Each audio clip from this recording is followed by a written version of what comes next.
ஓம் ஸ்ரீ குருப்யோ நமஹ. இன்றைய கண்ணன் கீதையும் குறள் நெறியும் என்ற பதிவிலே மனித மனம் மயக்கத்தை தாண்டி மெய்யறிவை அடையும் நிலையை அர்ஜுனனுக்கு எவ்வாறு ஸ்ரீ கிருஷ்ணர் விவரிக்கிறார் என்றும் அதற்கிணையான திருக்குறளையும் பார்க்க இருக்கிறோம். வாருங்கள்.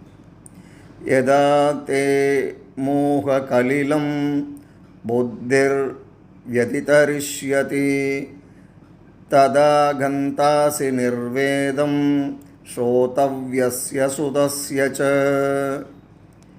எப்போது உன்னுடைய புத்தியானது அறியாமை என்னும் மயக்கச்சேற்றை கடந்து கரையேறுகிறதோ அப்போது நீ ஏற்கனவே கெட்டவற்றிலும் இனிமேல் கேட்கப் போகும் உலகியல் விஷயங்களிலும் பற்றற்ற நிலையை, அதாவது வைராகியத்தை அடைவாய் என்கிறார்.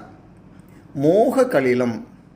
மோகம் என்றால் மயக்கம் அல்லது உலகப் பொருட்களின் மீதான மாயை. கலிலம் என்றால் சேறு, குழப்பம். உலகியல் ஆசைகள், சுற்றத்தார் மீதான பற்று, விருப்பு வெறுப்புகள் ஆகியவை மனித புத்தியை சேறு போல குழப்பி மழுங்கடித்து விடுகின்றன.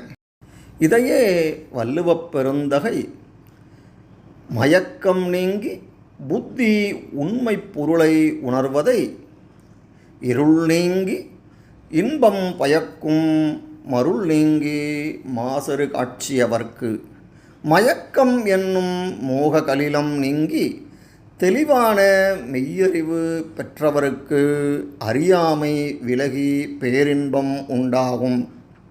மேலும் உலக ஆசைகளை விடுத்து ஆன்ம ஞானத்தை நாடுவதற்கு வள்ளுவப் பெருந்தகை பற்றற்றான் பற்றினை பற்றி அப்பற்றை பற்றுவிடற்கு என்கிறார்.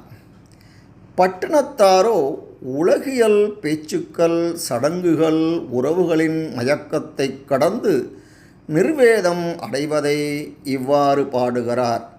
முன்னையிட்டதி முப்புறத்திலே, பின்னையிட்டதி தென் இலங்கையிலே, அன்னையிட்டதி அடிவயிற்றிலே, யானுமிட்டதி மூழ்க மூழ்கவே என்கிறார். உலகப்பாசமும் கேள்விப்பட்டு ஆசைப்படும் உலக போகங்களும் மாயை என்றுணர்ந்து உள்ளம் ஞானத் தெளிவு பெறுதலே. ஆதிசங்கரர் மாயையின் சேற்றைக் கடந்து ஆத்ம ஞானத்தை அடைவதை இவ்வாறு குறிப்பிடுகிறார்.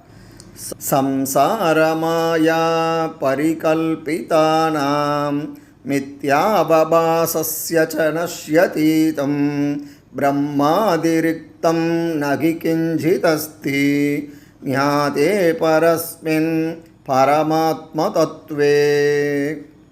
பரமாத்ம தத்துவத்தை உணர்ந்துவிட்ட பின் உலக மாயையினால் உருவான அனைத்து மயக்கங்களும் அழிந்து போகின்றன. பிரம்மத்தைத் தவிர வேறு எப்பொருளும் இல்லை என்ற அமைதி கிடைக்கிறது. மனிதன் சாஸ்திர விவாதங்களிலும் உலகியல் சுகங்களிலும் உழ்வதை நிறுத்தி சுய ஆன்ம விழிப்புணர்வை அடையும் தருணமே முழுமையான அமைதியை தரும் என்பதை இந்த ஸ்லோகங்கள் விளக்குகின்றன. அடுத்த பதிவிலே சந்திப்போம். நன்றி, வணக்கம்.